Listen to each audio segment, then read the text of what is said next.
Hey there, it's Lara here with Witchy Wednesday on Thursday for the week of December 27th, which was yesterday, to January 3rd.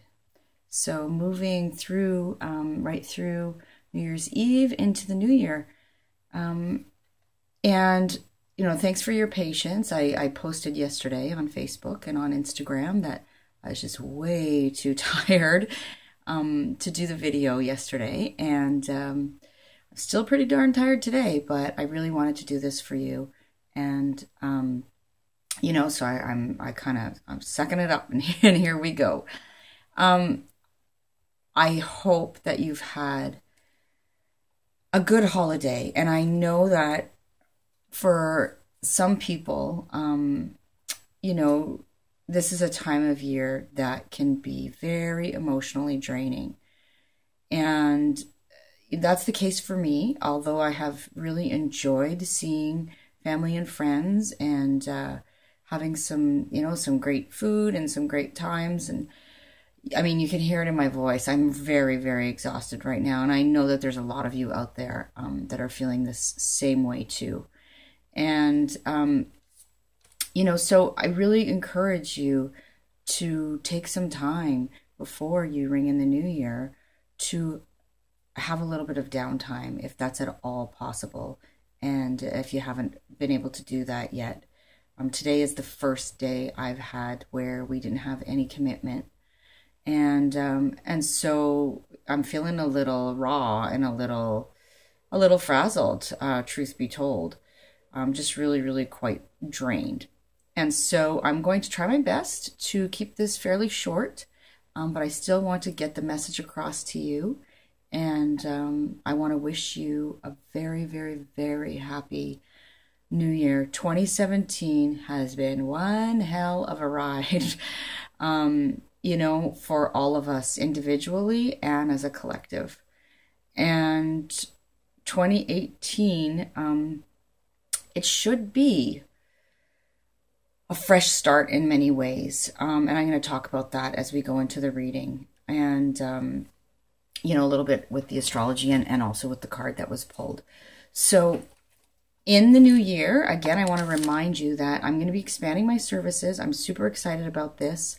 I'm going to be doing natal chart readings, and I'm going to be doing still card readings. And I'm also going to be offering a combo reading, which will involve taking a look at your birth chart and a little bit about, your soul's path and that kind of thing. And then coupling that with a card reading that will be focused on whatever your current situation is or whatever issue that you find is most pressing that you'd like some guidance on in the here and now.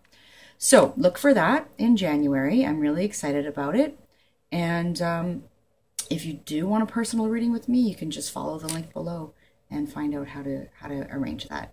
Okay, so I'm going to start by just talking a little bit about the astrology. In the last couple of videos, you've heard me mention the fact that we're having, a lot of shifts, big shifts going on with various planets. And, it's impossible to sort of touch on everything in every video because I'd be here for hours. But I like to focus on where I feel are the important things that are going on. And so we have had a lot of, I mentioned this shift into Capricorn energy, right? And Saturn has moved into Capricorn. So over the next, 2.5 years, we'll be having a bit of a reality check, particularly in whatever area of our personal natal chart that Capricorn falls. But this is not a bad thing because Saturn helps us make things real. And it helps us to realize, how to manifest things in the material world, right? We might have had these great concepts and ideas and that kind of thing going on. And now it's time to put our money where our mouth is and our nose to the grindstone, so to speak, and really do something about that in the physical world, right? So we've got that going on, and I've talked about that in the last couple videos, so I'm not really going to spend time on that here. The things that I do want to focus on here are the fact that we will have a full moon, and it is a full supermoon, which just means that it's particularly close to Earth, right? And so we tend to feel the pull of the full moon when it's a supermoon even more significantly and more powerfully, especially those of us who are, a little bit sensitive and watery kind of thing. So that's going to be happening on New Year's Day. We're starting out the new year with a full supermoon in the sign of Cancer. And actually, the moon is the planet that rules the sign of Cancer. Every zodiac sign has a planet that rules it, right? So it's closely connected to it and shares a lot of the same qualities as the sign. So with Cancer, it's the moon. So that's fairly, that's significant that that's happening. And it's forming what we call a grand water trine, which means that there are other significant planets in the other two water signs of Pisces and Scorpio, and they're forming a triangle shape in the sky to the moon in Cancer. And so this will sort of heighten emotions and sensitivity. If you're somebody who feels all the feels, this is going to be, something that you're really going to feel, definitely. And creativity is really enhanced under this influence as well. And so we may find that we have a particularly emotional New Year's, right? This really plays into the card that came up for us this week, which I'll show you now, and then I'll talk a little bit more about the astrology. So the card that came up from the Rider-Waite Tarot is the Six of Swords. So take a look at this card and just notice. I want you to particularly notice how on one side of this boat, the water is wavy and rough, and on the other side, towards the shore that they're moving to, it's much calmer. So I'm going to speak to the meaning of this in a minute, but I just, I want to say one more thing about the astrology and another significant shift that's happening, and that is that the planet Uranus, which is really all about sort of sudden changes and about being maybe a bit radical, a bit different, a bit out of the box thinking. It can be associated with sudden insights and, sudden changes. It can be a bit sort of eruptive or electrical, if you will. And it's really it also can be, sort of flashes of genius, that kind of thing. So Uranus has been retrograde, so moving backwards, or appears to be moving backwards, since August. And so there's been this sort of feeling of being sort of stuck, maybe with our not so able to move forward, and feeling not maybe a bit disempowered in some ways. So Uranus is moving direct on, I think it's January 2nd. I think I have it written down here. Yeah, on January 2nd in the sign of Aries. And so that will be a shift for us as a collective, but also individually, depending on where this falls in your chart, what area of your life that this shift will happen. But so there will be sort of this feeling of freedom and then the want to liberate yourself. So it's kind of this idea of self-liberation, self-empowerment, and feeling like you have a little bit more drive to move forward and to take the reins in certain areas of your life. And we could also see some sudden shifts and changes, because Uranus can bring that about. And so we may be really all of a sudden, empowered to make a sudden change or a powerful shift. And we may see things, on a more global scale happening this way as well. So this card that I drew your attention to a few minutes ago, the Six of Swords, ties into all this in such a good way because, you know, it is indicative, excuse me, so tired that my voice is straining. It's indicative of a transition and a change for the better. So moving away from that those rough waters and moving towards a more calm and serene place. So it's the ending of a difficult cycle. And this is really awesome, right? News to move into 2018 with. As I said earlier, 2017 has been just a shit show for a lot of people.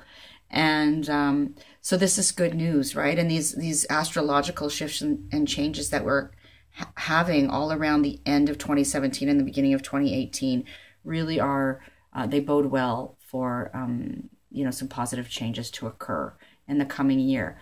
And now, so you can see, you know, in this card here that this woman is with a small child, and she looks like probably she's pretty sad, and maybe she's having to leave something behind that it's difficult to leave behind, but ultimately it's for the better and it's for a positive change and shift.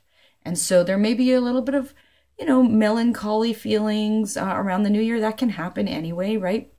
Leaving behind the old and welcoming in the new is not always easy. And, you know, we may realize with all this sort of Capricorn energy happening too, that we have our work cut out for us, but we can feel more ready to take that on now. After, you know, we've been through some trying times, and we may have discovered that some of the things that we've been doing are not working for us. And so now we're ready to move on and do the work and have some more positive things, you know, come to us in 2018. But we know we have to work for it, right? I mentioned that in last week's video too.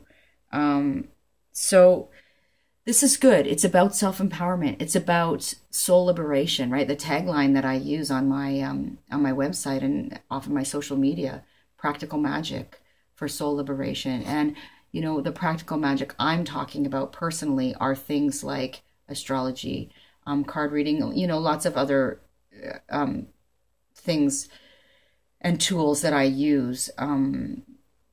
But to give us that sense of liberating our souls and ourselves and empowering ourselves, and that sense of freedom. Uranus, that's moving direct, I was, you know, telling you about on the 2nd, really that's about, Uranus is very much about freedom too, and not necessarily about sticking to the rules. Although Saturn in Capricorn likes the rules, but we will find a way to make these things mesh and work for us. So I think that's all I'm going to say for now. And until next week, we'll be in 2018 the next time I talk to you. So I hope you have a really wonderful new year, whatever it is that you choose to do. And we will be, in my family, doing our annual ritual where my husband and our 2 kids will sit down and talk about, you know, what we would like to what our intentions are for the coming year, and we draw some cards as guidance, and we sort of do a little review of the previous year and kind of quietly move forward. I'm not big on New Year's resolutions personally, for a few reasons, and I wrote a blog post about that last year that I'll probably share again this year. But we don't need to feel like we have to come busting out of the gates running, right, at the beginning of a new year. We're still in winter time here in the Northern Hemisphere. We're still, things are just, you know, bubbling under the surface. Like nature is working under the surface right now. And so it's not really until spring, right? Spring, when the sun moves into Aries, is really the beginning of the astrological new year. And so I don't feel too much pressure to make huge, massive changes right in January, personally. I like to sort of ease into it, but it's a good time to sort of think about laying the foundation and what it is that you would like to bring forth in the new year. Okay. So once again, Happy New Year, and I will talk to you next week. And, thanks for your patience, and sorry this was a day late, but sometimes self-care takes precedence, right? Bye-bye, all. Talk soon.